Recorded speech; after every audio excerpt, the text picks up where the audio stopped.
What's going on, everybody? It's Brian Trippe. I am here in Birmingham, Alabama, and I'm with REI Live, Real Estate Investing Live. We are a series of real estate events that take place all throughout the country.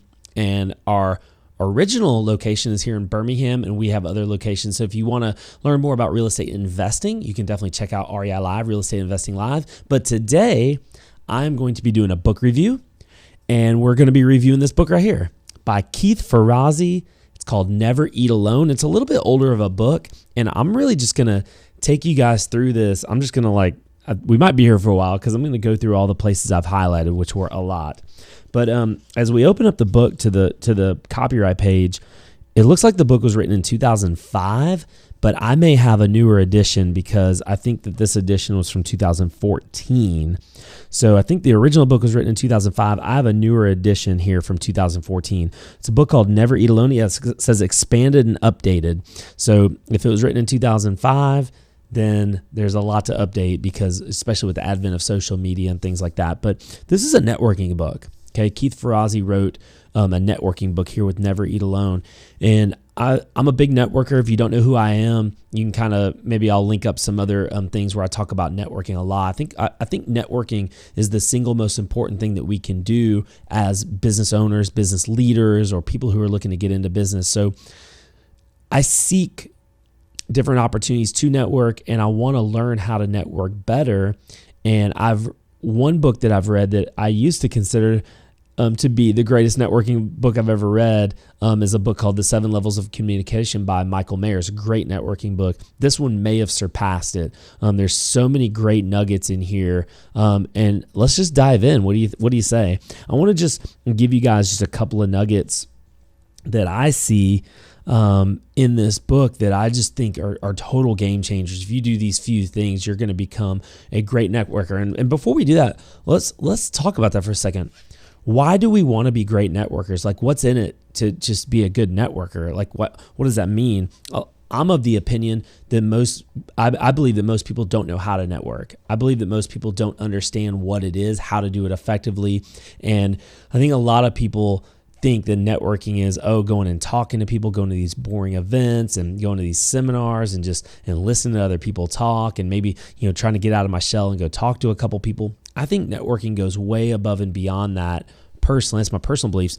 And then when you read what Keith Ferrazzi wrote in this book, he has a lot of really good things to say about that as well. So I just want to go through it kind of piece by piece and really talk about some things that Keith says in this book that I think is really important.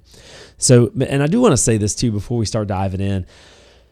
I'm sure a lot of you guys know Gary Vaynerchuk. I've followed Gary V since about 2012. Yeah, about 2012, 2013, started following him.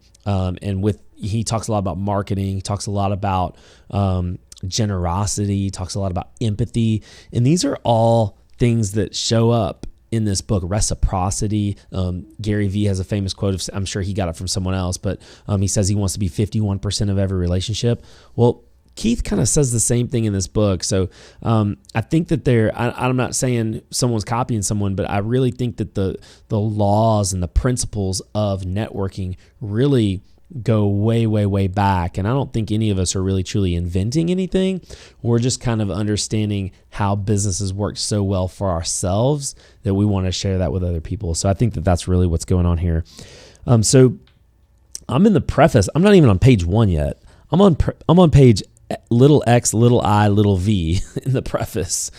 And Keith says something just incredibly profound that I think is really the basis for networking. And he starts talking about this phrase, collaborative economy. The collaborative economy. Today's most valuable currency is social capital. That's such a powerful sentence, such a powerful phrase, because you start talking about being collaborative. When you're working and you're in an industry with obviously you have competitors, you have other people who are doing what you want to do, and you have to compete with them. You're competing with them for customers. You're competing with them for sales. And when he starts talking about a collaborative economy, what does that mean? Well, Keith many times in the book references this over and over and over, that a scarcity mentality, a hoarding mentality, to hoard information is silly. It's just plain silly because it's all out there anyway. All the information's out there anyway, and I just think that that's just a really kind of narrow way to look at business. Is I've got this piece of information, I'm gonna hoard it to myself because I'm afraid that my competitor is gonna, or someone will become my competitor because I give them this information. And what's fascinating and counterintuitive is actually the exact opposite ends up happening. The exact opposite ends up happening. When you share valuable information, guess what? People actually want to do business with you. It's unbelievable. So I think that I probably had a scarcity mentality once upon a time, but once I started sharing things and giving, that's why we put out so much content and put out so many videos. Once we started sharing things, it's unbelievable how much business would actually come back to us. So definitely give that a thought. He starts talking about creating influence. I think creating influence is important in the ways that you can create influence. I just happen to have, I did not plan this. That's how important this book is to me. If you're watching the YouTube video and not the podcast, this book pretty much stays with me everywhere I go. It's a book called Influence by Dr. Robert Cialdini. It stays on my desk because it's such an important, it's probably the most important book on influence ever written. And if you want to be an influencer, you want to be influential, you definitely need to study Robert Cialdini's 6 keys and 6 laws to persuasion, 6 laws to influence. Highly recommend it. But Keith Ferrazzi starts talking about create influence. And there are ways that you can create influence, by the way. There are things that you can do to make your influence more important than it actually is, or bigger than it actually is. So this is chapter 1. Just the fact that, Keith brings up the point that you can't get there alone. Like, you can't manufacture success on your own and by yourself. You really and truly need a team, and you need a network in order to help you get there. And I heard this quote, I can't remember who said it, heard this quote that if you want to go fast, go alone. Like, if you want to do something super, super fast, and that was me my whole life. I was outpacing everybody. I wanted to get there and get to that destination. I was going to do it, and I did it. But the problem with that is you get burned out pretty easily. So if you want to go fast, go alone. But if you want to go far, then you got to go with others. And I just think that that's a really important quote. And I live that quote out in my own life, and going really, really fast on my own, like got to the destination really quick. And then I'm burned out. I'm just like, I'm tired. I'm sick of it. And then while I'm sitting here resting, the pack not only catches up with me, but starts outpacing me. And I'm like, oh my gosh, now I got to run even harder and even faster to get out in front of them again. And you can just go further when you're doing it with other people. I think that's really important. And then we're still, by the way, we're on page 7, and we're like 10 minutes into this video. There's so much information in this book, and this is like a 400-page book too. There's so much great information in this book. Keith starts talking about generosity. He says, when you help others, they often help you. And that is the law of reciprocity. And that is what Dr. Robert Cialdini talks a lot about in his book, Influence, the psychology of persuasion, is reciprocity. Reciprocity is giving without the expectation of receiving in return. And I've made my life out of that. Make sure that I'm 51% of every relationship. No one is going to outgive me. I'm going to give and give and give and give and give. And then if I have, hopefully I've built up the equity and I've built up permission. Keith talks about that. Gary Vaynerchuk also talks about that in his book, Jab, Jab, Jab, Right Hook, where he talks about give, give, give. And it gives you almost the permission to be able to ask. Like, it's almost, you've built up equity with people. You've built up so much equity that, oh, hey, by the way, I got this $20 book that's coming out. I've given you and given you and given you so much stuff. Hey, it would mean so much to me if you went and bought my book for $20. Most people are going to say, heck yeah, I'll buy 5. How many do you want me to buy? You want me to buy 10? I'll buy 10 and I'll give them away to people. So I think that's really important. The law of reciprocity is vital. When it comes to our businesses, just give and give without the expectation of receiving in return. So that's really important. This is awesome right here. Page 9. Yeah, that's right. I'm only on page 9. Keith Ferrazzi says, real networking is about is about finding ways to make other people more successful. Isn't that just huge and profound? Real networking is about finding ways to make other people more successful. I'm going to tell a quick story. One of my coaching students one time came in and I told him, hey, you got to go to all of our events. You got to go to our real estate investing. You want to be a real estate investor. You want to be really good at investing in real estate. Well, you have to meet people. You have to get to know people. You have to network. You know what she said to me? She goes, Brian, I hate networking. And I was taken aback because I was offended. I was like, what? What? Networking is my thing. What do you mean you hate networking? What do you mean by that? She's like, Brian, I hate networking because I hate asking other people for things. And it's just like, I couldn't believe the words that were coming back to me. I'm like, she's got it all wrong. She's got it all wrong. And not only her, I'm not really picking on her. Most of us have it wrong. And the more people I talk to about this, it's unbelievable how most people think that networking is asking other people for things. And it's not at all. And Keith Ferrazzi really hammers home that point when he says that real networking is about finding ways to make other people more successful. Not you, how to make other people more successful. So I think that's awesome. And then this is important too. This goes back to a book called The Go-Giver by Bob Burg. And he had a partner that I can't remember. I never can remember the other guy that wrote it with him. But this is really important. I think it was in The Go-Giver, there are 5 laws of stratospheric success. And I think it was the fifth law. I think it was the last one, is the law of receptivity, like being able to receive. It's a hard thing to be able to receive something, especially when someone's trying to give you something. And the way Bob Burg put it in The Go-Giver is when someone offers something to you and you don't receive it, you refuse it. Let's just say, for instance, you go into someone's house and usually they offer you water, and it's our inclination, especially in the South where I am, the deep South, they offer you water, and the polite thing is to say no, thank you, right? The polite thing is to say no, I'm good, thank you, no, thank you.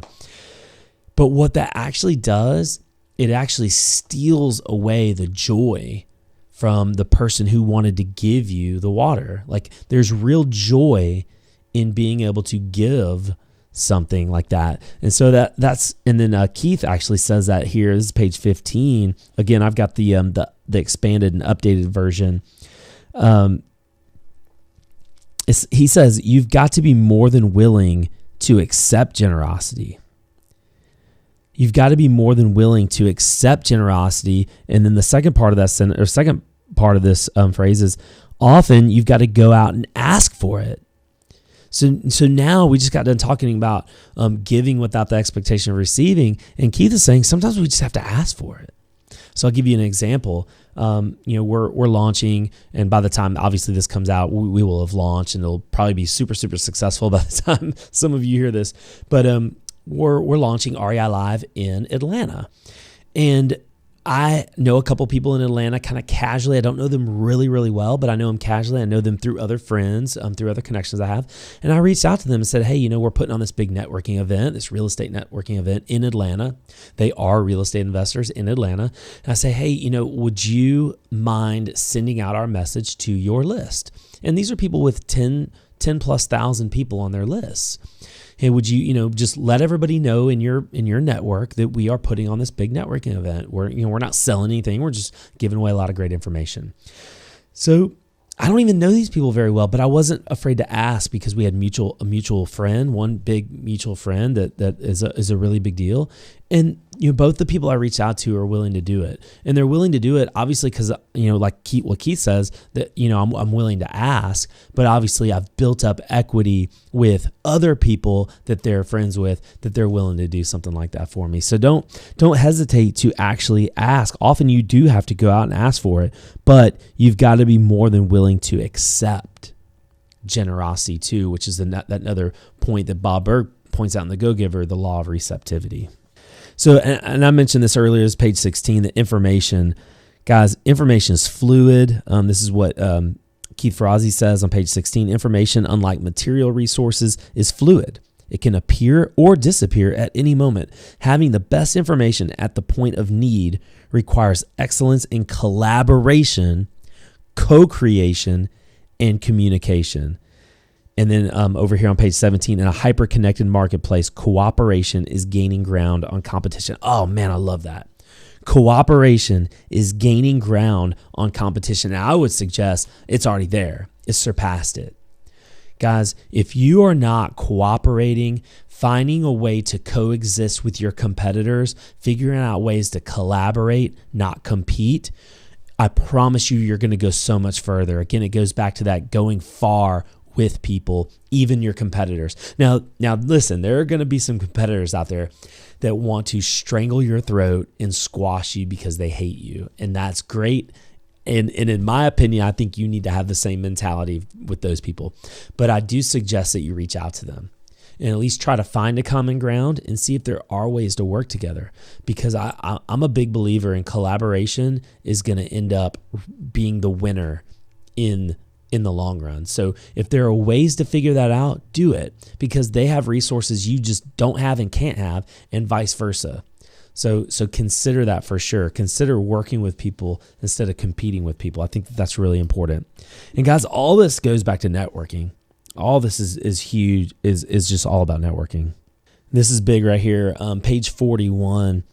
He starts telling this story about Bill Clinton's life, and we're not getting political, so I don't care what your political affiliation here is, but I really do think that there's some awesome connectors, some things that we can connect with out of Bill Clinton's story when he was first getting started and didn't really know anybody, and he would make sure that he was the life of the party. He hadn't even started running for office yet, for any kind of office. And he would always make sure he was the life of the party, make sure that he was connecting with the right people. He scouted out the events before the events even started to know who the big players were, who he needed to connect with. And this is a big sentence that Keith wrote.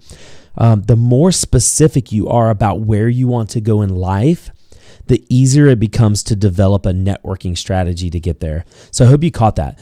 The more specific you are about where you want to go in life, the easier it becomes to develop that networking strategy to get there. So if I know for a fact I'm going into Atlanta to start a big networking group there, I need to have a strategic plan, a strategic networking plan.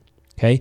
I literally wrote this down. I wrote it down on an index card. Who are all the big players in Atlanta, and how do I get in touch with them? What do I have to offer them, and how can they specifically help me? I developed this plan before we even decided to even go into Atlanta. So I highly recommend whatever you're doing, you need to come up with a networking plan before you actually get there. Are you going to networking events? If you are, what's your plan? Let's say you're a wholesaler. You're a wholesaler in real estate, and you want to connect with all the cash buyers. What could you do that sets you apart? Maybe like at our networking events, we actually have little indicators that tell people who you are and what you do. We have like little stickers that you put on your name tag. But say you're going to a networking event that's not one of the REI Live networking events, you're going to something else. I would literally put, I am a wholesaler. I'd put that somewhere on my name tag so cash buyers would start to attract themselves to me. I would have a plan. I'd go into my events with plans for sure. Here's big. This is something big. Page 43. It's vital that you start to reach out to people before you ever need anything, because you're gonna need something, right? We all have needs, but it's better to reach out to them first and let them get to know you, provide value to them first, and then that way when you do need something from them, it'll be a lot easier to make that ask. I can't tell you how many times people contact me. It sounds like I'm exaggerating. I'm not. I promise you I'm not. 3, 4, 5 times a day, I'll get messages on either Instagram or Facebook, people asking me for something. They just straight up go right into an ask. I don't even know who these people are. Never met them, seen them, ever. And they go right into an ask. And for me, like, I'm willing to help people, actually. I'm willing to help people so much. But when you go right into an ask, and I don't even know who you are, you're not providing me any value, you're not even giving me any context. You're just straight up asking me for something, it's really difficult for me to get on board with that. Anybody. It's really difficult for anyone to get on board with that. Keith talks about here on page 51 that when going to a networking event, it's really easy to just to go up to the people who you already know. And he and I, anyone really would encourage you to start going up to people that you don't really know. And again, it comes back to scouting out the event before you go to the event. And he talks about that in his book somewhere. I don't know exactly the page right now, but Keith does talk about that, where if you know there's an event coming up and you've never been to this type of event before, say you're coming to REI Live for the first time, and you want to make a major impact. And maybe you're a cash buyer, maybe you're a wholesaler, maybe you're a realtor. I don't know what you are, but whatever you are, maybe you would get in touch with me ahead of time, the organizer of the event. Whoever the organizer is, get in touch with the organizer and ask them, hey, do you need any help? Do you need any help putting on this event? Do you need any volunteers? Do you need anybody to do anything for you? Why would you do something like that? Why would you volunteer your services at a networking event? Well, this is huge. You volunteer your services at a networking event and you actually show that you care and you're actually working hard and you're doing something for me. You're providing me with value. And then you maybe go up and ask, you've built up the equity with me. And now you come up and you ask me a really critical question. Brian, who are the 2 or 3, say you're a wholesaler, who are the 2 or 3 cash buyers in this that's going to be in this room tonight? Who are the 2 or 3 cash buyers that I have to meet tonight? They're buying the most amount of property. Could you point them out to me, or could you make the introduction for me? Guess what? I would be glad to make that introduction for you because you're helping me. You're providing me with value. So I feel it's the law of reciprocity. You know, I feel almost indebted to you. Like I have to do something for you, so I'm going to do it. So that's huge right there. I think that's such a key networking. Scout out that networking event before you even go is going to provide you a lot of value. All right, guys, we're going to talk about this at some point. We got to talk about follow-up.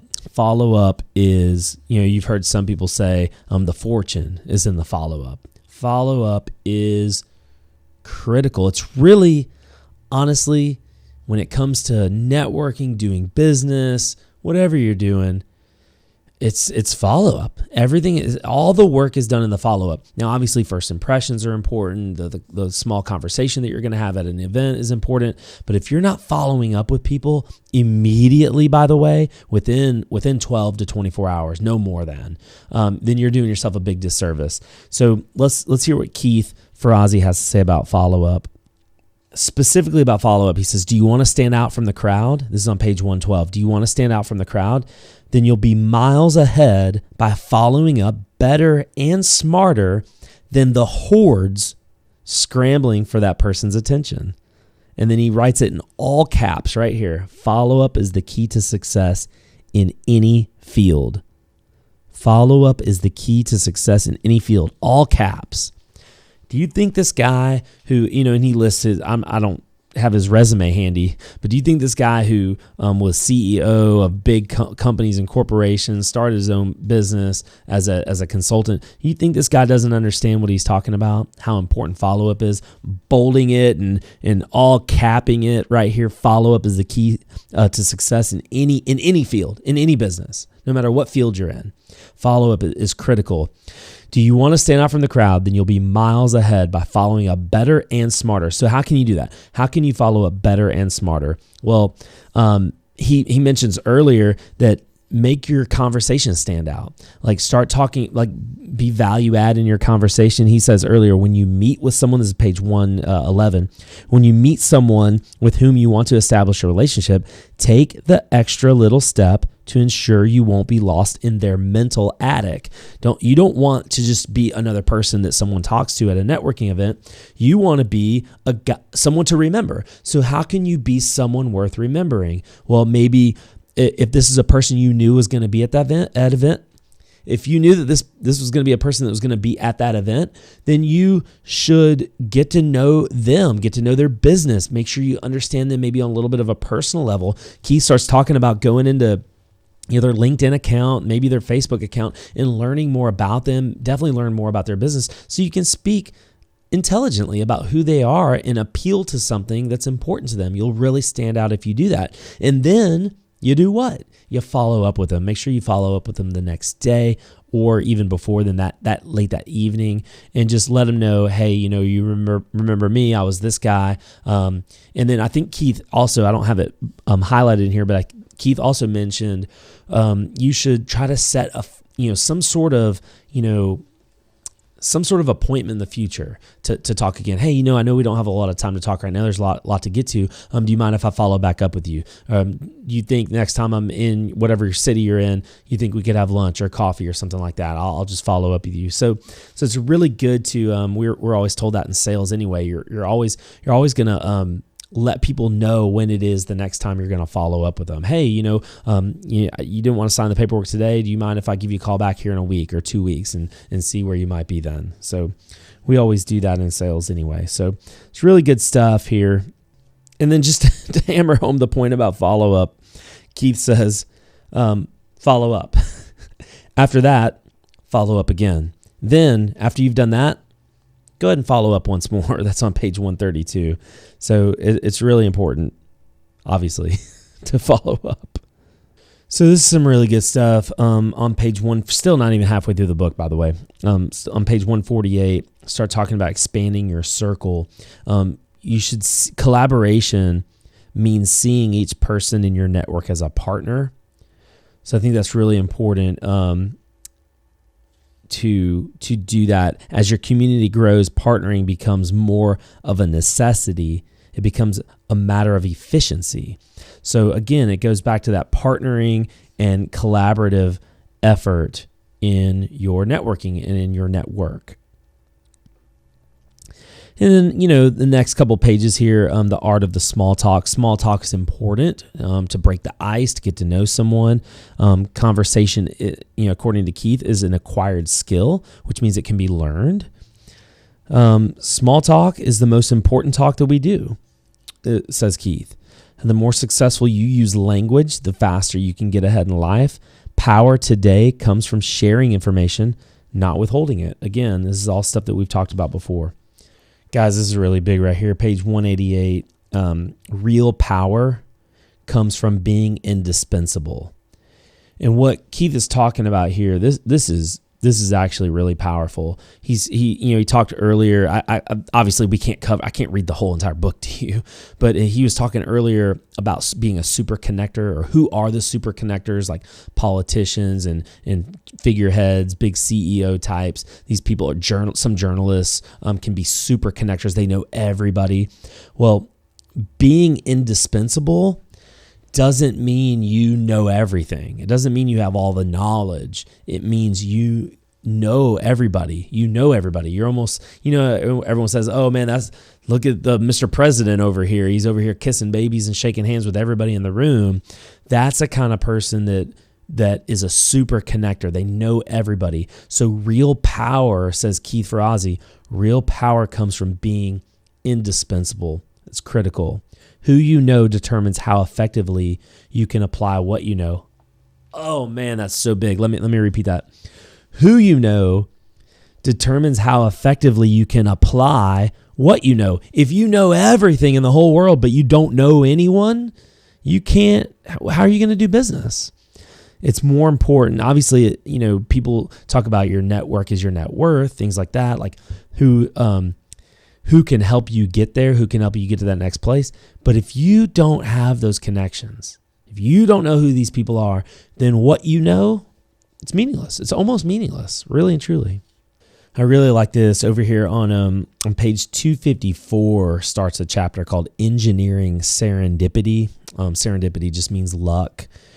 And it's basically a chapter about how to make your own luck, and can people make their own luck, or are people just lucky? Well, according to Keith, and I believe this too, you can make your own luck, and it's really just, he says, engineering it. How do you engineer it? There's some very specific things you can do to put yourself in the right position to be successful or to be lucky. So just being in the right place at the right time. If you know that there's a certain conference, there's a certain person's going to be in a certain place at a certain time, well, maybe you could be in that certain place at that certain time. So the ability to engineer serendipity is very important, shaping up to be one of the most important drivers of the 21st century business success, serendipity. So how do we do it? Here's a list of how-tos. Being open to opportunities delivered by chance, creating a network that's so broad that it was an incubator of the unexpected, planting yourself firmly at the geographic center. That's huge. Especially, not everyone can take advantage of that, but if you know that, let's just say Silicon Valley, you know you're building apps and you live in Birmingham, Alabama, it might be better for you to pick up and move to where all the action is. Maybe that might be a little bit helpful. So planting yourself firmly at the geographic center, and then becoming highly visible, becoming a highly visible leader. I mean, just take what I've been doing for the past couple of years with my personal brand and what you can do too. I've been putting out a lot of content, writing a lot of blog posts, doing a podcast, doing these YouTube videos. I do a lot of different things, and it's really just so I can become a more highly visible leader. So I encourage you to do that as well, if that is your aspiration. Okay. The merging of globalization and digital technology has unleashed a boundless, constant, and accessible flow of ideas, capital, talent, and opportunity. Tapping that flow is the key to both organizational and individual productivity, growth, and prosperity. That's so huge. That is such a big idea. And it goes back to what Keith wrote back just a few pages, if I can find it. I just skipped this. That information is changing so fast that it's better to trade it than to hoard it. And I think I got that quote right. I can't remember where it was. Yes, here it is. Information loses value. I said it changes. Information loses value so quickly that it makes more sense to trade it than hoard it.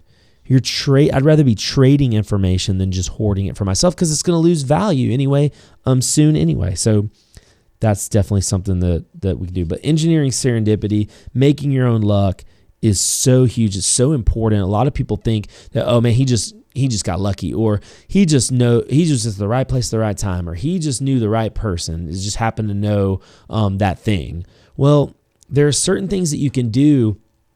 Get in the right room of people, get in the right place, be where, like if there's someone you want to get to, like I've told this story before, I'm going to tell it again. I knew when I first met a guy who today I consider to be my mentor. When I first met this person, I was very intentional about meeting him. Very, very, very, very, very intentional. I knew where he was going to be, and I went to a conference he was going to be at that he was putting on, and I said, how can I help you? What can I do? And I just got lucky, got right place, right time. Yes, sort of. But if I hadn't been there, because I knew he was going to be there, if I hadn't been there, and by the way, I paid my own way to the conference, and I still asked to be a volunteer and help. Long story short, one of their speakers got sick. He asked me if I would speak, and I got to speak in front of like 250 or 300 people at this conference. And that helped me in my personal brand, just because I went and put myself in the place where success could happen. So what could you do? What could you do? Are you thinking of different things that you can intentionally do so you can engineer some serendipity of your own? And guys, this is going to be the last point I make on this book. Incredible book. I highly encourage you to go and get this book, Never Eat Alone. Get the expanded edition, because there's a lot more to it, and it's updated, and it's updated for our day and time. This is the last section I'm going to read from, is page 290. Starts talking about building your brand. To be in business today, our most important job is to be head marketer of the brand called you. Super important if you're in business today to be your own brand ambassador. And that's all I'm doing right now. I'm obviously recording this video, I'm putting out content, and I'm doing it behind this backdrop so you can go to my website, you can learn more about me. I've got my name all over this thing. So I'm just building my brand. All I'm doing is talking into a dang camera. You could do the same thing. To become a brand, you've got to become relentlessly focused on what you do that adds value. What are you doing right now that adds value to your community? Right now, I'm hopefully adding value to you. You're watching this video, you're listening to this podcast. I'm giving you some great tips. Obviously, I didn't even come up with the tips. I didn't even come up with these tips. These are Keith Ferrazzi's tips. This is Keith Ferrazzi's book. Okay, I'm edifying him. I'm building him up, which maybe he'll watch this video. I don't know, and he'll contact me, Keith, contact me because I want to get you on our podcast. But maybe he'll contact me. You don't ever know. Turn everything into an opportunity to build your brand. Turn everything into that opportunity, that photo op, whether you're putting on an event, you're at an event, make sure you're taking pictures, you're doing your Instagram stories, you're putting stuff on Facebook, you're getting stuff on YouTube. You are using social media to your advantage to build your brand, okay? This is huge. Everyone sees what you appear to be. Few really know what you are. So when you're building your brand, perception's reality. Perception's reality. You go to that big event. A lot of people went to the 10X Growth Conference with Grant Cardone. You get your picture with Grant Cardone. That's a big deal to some people. To others, it's a turnoff, but to some, it's a big deal. Maybe you go to an event and you get VIP and you get tickets or you get pictures with the star, with the celebrity, and you get to like rub shoulders and have people see that. They see that you're rubbing shoulders with celebrities. Perception becomes their reality of you. And it's not that you're trying to deceive people. You're just giving off the perception that, hey, you know what? I'm a big deal. You should pay attention to me. And it works. And it's not a bad idea to do. Broadcasting your brand, page 299. If you hide your accomplishments, they'll remain hidden. If you hide your accomplishments, they'll just remain hidden. If you don't promote yourself, no one else will. So if you look at my Facebook page right now, it's all about self-promotion. And when other people tag me in pictures and other people tag me in different things, I make sure I approve it so it's on my wall. So other people are tagging me in these things that someone wrote the other night that they came to my event. They came to one of my events and they drove 4 hours to get there and they put it on their Facebook wall. Well, I made sure I shared that so everybody's seeing, hey, look how big of a deal that our events are. People are driving from 4 hours away to get to them. So be the self-promotion person because no one else is going to do it except you. Okay. And then I'm going to leave you with this. Finally, as we wind down, I'm almost at the end of the book, page 345. This is so important. It starts talking about like finding mentors, mentees, and this process to mentor people and get mentored. This is so huge. Whom you associate with is crucial to who you become. We've all heard that you're a summation of the 5 people that you spend the most amount of time with. And it is true. Whoever you're spending time with is going to rub off on you. So I highly recommend that you get around people who are high-level people that can help bring you up. And then find some people that are a step or two below you and bring them up and be a mentor to someone else.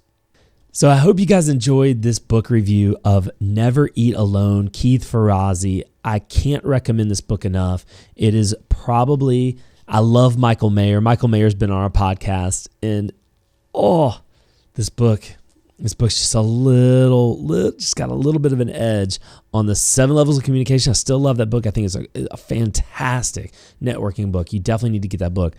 This right here, though, this is now my new number 1 best networking book I've ever read. Never Eat Alone, Keith Ferrazzi. I highly recommend that you get this book. I'm gonna put the Amazon link in the description.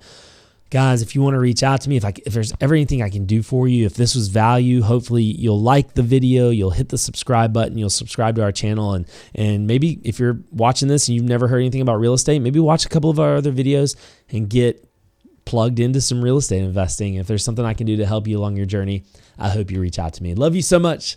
See you next time.